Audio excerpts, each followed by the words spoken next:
Hello, welcome back to the channel. My name is Owen and this is Chop Fantasy Football. We're going to have a lot of injured quarterbacks to talk about today, so let's jump right into it. Starting with the Cincinnati Bengals. News came out that Joe Burrow is expected to miss at least 3 months, so that is 12 weeks. In fantasy football terms, that puts us into week 16 at a minimum. If Joe Burrow is out until that long, you are in the final 3 or so of your Guillotine League. Joe Burrow will not be starting. I think, therefore, you can toss Joe Burrow on your IR. Hopefully he rides along to a championship with the rest of your team, or you can simply drop him if you have other players to keep on the IR. More importantly, this is going to affect the values of players like Chase Brown, T. Higgins, and Jamar Chase. But unfortunately, I don't have great judgment for how those values will change right away. What do I mean by that?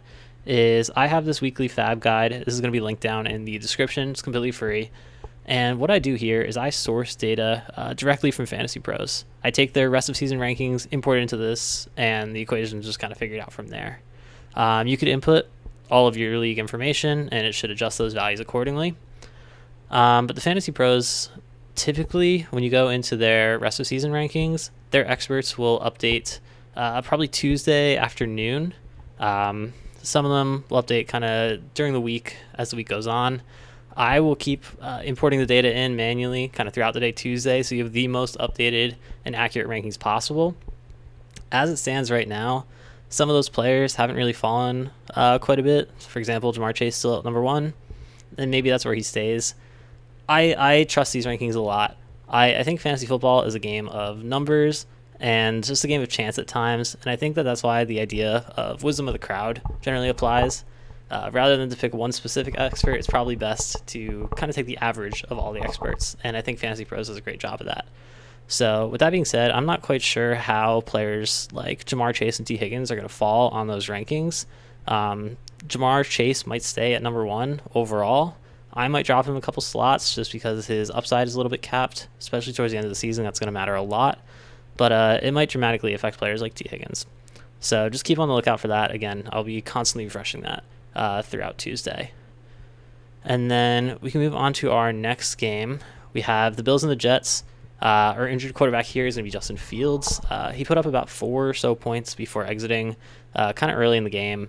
He didn't look great going into it. He was 3 of 11. It's a pretty tough Buffalo Bills defense he was up against.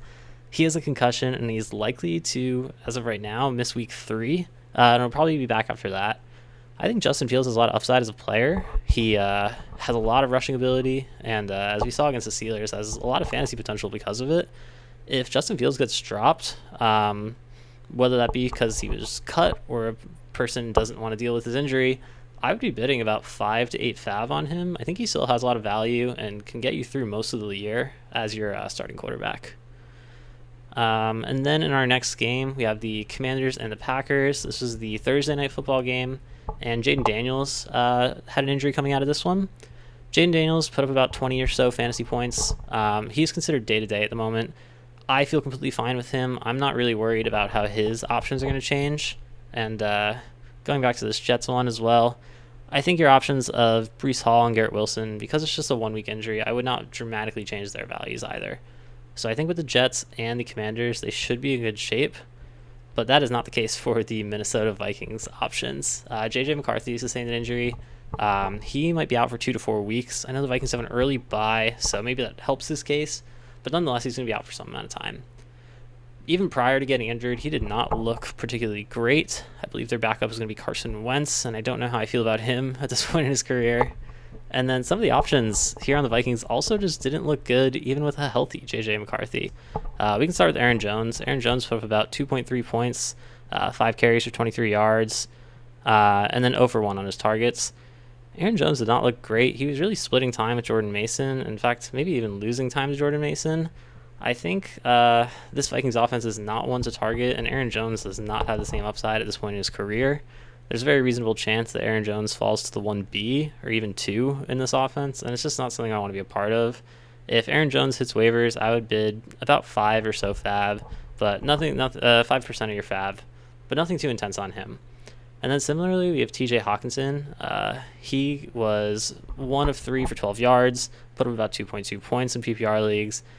Same thing. I don't really know how I feel about him in this offense. He's not going to be an elite fantasy tight end anymore, probably in the range of tight end 5 to 10. I might bid in 5 FAAB on him, but again, he's not going to be with you for the end of the year, so I wouldn't go too crazy with it. One other quick note is I believe Aaron Jones also sustained an injury. He might be out for about a week, but should return after that. Again, his upside's capped regardless, and so I wouldn't be too aggressive about that. Going back to this Thursday Night Football game real quick, we also have a couple Packers options I want to talk about. The first being Jayden Reed. Even though Jayden Reed does not show on here, Jayden Reed sustained an injury in this game relatively early on. He's expected to miss 6 to 8 weeks. In Guillotine format, that's going to be very tough because Jayden Reed is not an elite player, at least at the moment. And so by the time he returns, 8 weeks from now, it'll be about week 11, week 12. Is that someone you're going to be starting in your week 12 roster? The answer is probably no. If you can stash him on your IR, then great, for free, go ahead. But if he hits waivers and your IR is full or you don't have an IR in your league, I do not think it's worth picking up Jayden Reed, even for 0 FAAB. I don't think he's worth the bench spot. That being said, another player who underperformed that I might be interested in is going to be Matthew Golden. Rookies take time to acclimate. He got 2 targets, didn't catch either of them. He did get involved in the rushing game, 2 for 15. And I think that with Jayden Reed being absent from this team, there's an opportunity for Matthew Golden to step up. I would be bidding fairly aggressively on Matthew Golden, and by that I mean about 5 to 8% of your FAAB, because there's a real chance that Matthew Golden kind of elevates. He has upside on this offense. The Green Bay Packers look electric, and if he steps up into this wide receiver 1 role, he has quite a lot of value. And then moving on to one of the biggest games in terms of the Guillotine format is going to be this Ravens game, and that is primarily because of Derrick Henry. Derrick Henry is going to be available in a lot of leagues this week, and that is because he was 11 carries for 23 yards, no touchdowns, no receptions, so 2.3 points. That is a tough one to hear, and that is kind of the nature of Derrick Henry. Normally, we're going to see more yards per carry. We oftentimes see a touchdown. We oftentimes see at least 1 to 2 receptions, and so his floor is usually a little bit higher than this, but this is the Derrick Henry floor. Derrick Henry is not built for the PPR format, which is what we play in, and it's tough. I think that my opinion of Derrick Henry has remained largely the same. Derrick Henry is a guy who's going to put value through his rushing yards and through his rushing touchdowns, and then occasionally pad that with a reception or 2. But Derrick Henry is the same player before this week as he is now, and the Ravens offense looks just as good as you can kind of see with the score. I would still be bidding aggressively on Derrick Henry. And so what does that mean? Depending on your league and depending on your situation, again, of course, plug that into the FAAB guide. But for Derrick Henry, I might be bidding on the low end about 20, maybe to target him around 25, 26, and aggressively maybe even up into the 30 range. Derrick Henry is a guy that you might be able to start until the very final week. Even in a flex spot, he's a very strong running back candidate. I would be bidding aggressively to go get Derrick Henry, and I know he's going to be available in a lot of places. Someone I wouldn't be betting aggressively yet is Mark Andrews. Mark Andrews is being featured on this for the second time this week as well as last week. He was one of 3 targets for 2 yards, putting up a 1.4 points. I believe he had a rush for 2 yards as well. Mark Andrews is just not built for the Guillotine format. He has high variability. Sure, he has some upside in his touchdowns, but just on a week-to-week basis, he is not someone who can be trusted. If Mark Andrews hits your waivers or becomes available, I'd be bidding at max 5% of your budget. He might be worth it, especially in these early weeks. There's going to be a lot of better tight ends to find on your waiver wires, or maybe Mark Andrews serves as an upgrade to some of the tight ends you have. But again, it really shouldn't be an aggressive bid. He's not going to be on your roster for too much longer. Another player that I feel like is kind of just like a roster plug, someone you can kind of plug in for a couple weeks right now, is Isaiah Pacheco. He keeps splitting time with Kareem Hunt in this Chiefs offense. You can see his 10 carries to Kareem Hunt's 8. Pacheco put up about 3.9 points, given he also got 1 reception somewhere down here. And so Isaiah Pacheco does not seem to be taking over the primary running back duties in Kansas City, which is concerning because he is the younger player in this offense, the person that should be taking on that role. For some reason, it hasn't been happening. I'm not quite sure why that is, but until we see it, I would not feel that confident about starting Isaiah Pacheco. given how many teams there are in a Guillotine format, there should probably be about 16 or so teams left. He might be starting, and that's okay, but he's not a player you're going to want to start even beyond week 8 unless his situation or his usage changes. So if he's on waivers, I would bid at max 6 to 8, and that really depends on your running back situation. If you're set at both, I would not be bidding too aggressively to have him as a flex or a backup running back. He just simply isn't worth it for that.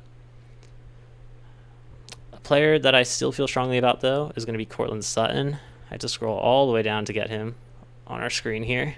Courtland Sutton, targeted 4 times, 1 reception for 6 yards, so 1.6 points. I still view Courtland Sutton about the same as I did before. Top 20 receiver with a potentially great quarterback in Bo Nix. Even though they lost this game, Bo Nix looked pretty good. 3 touchdowns, 1 interception, pretty high rating. And so I feel good about this Broncos offense in general, and I still feel strongly that Courtland Sutton is the 1. That being said, it looks like Troy Franklin is really cementing himself as the 2, further kind of cementing in Mims and other options as 3 or beyond. But generally, I still feel good about Courtland Sutton.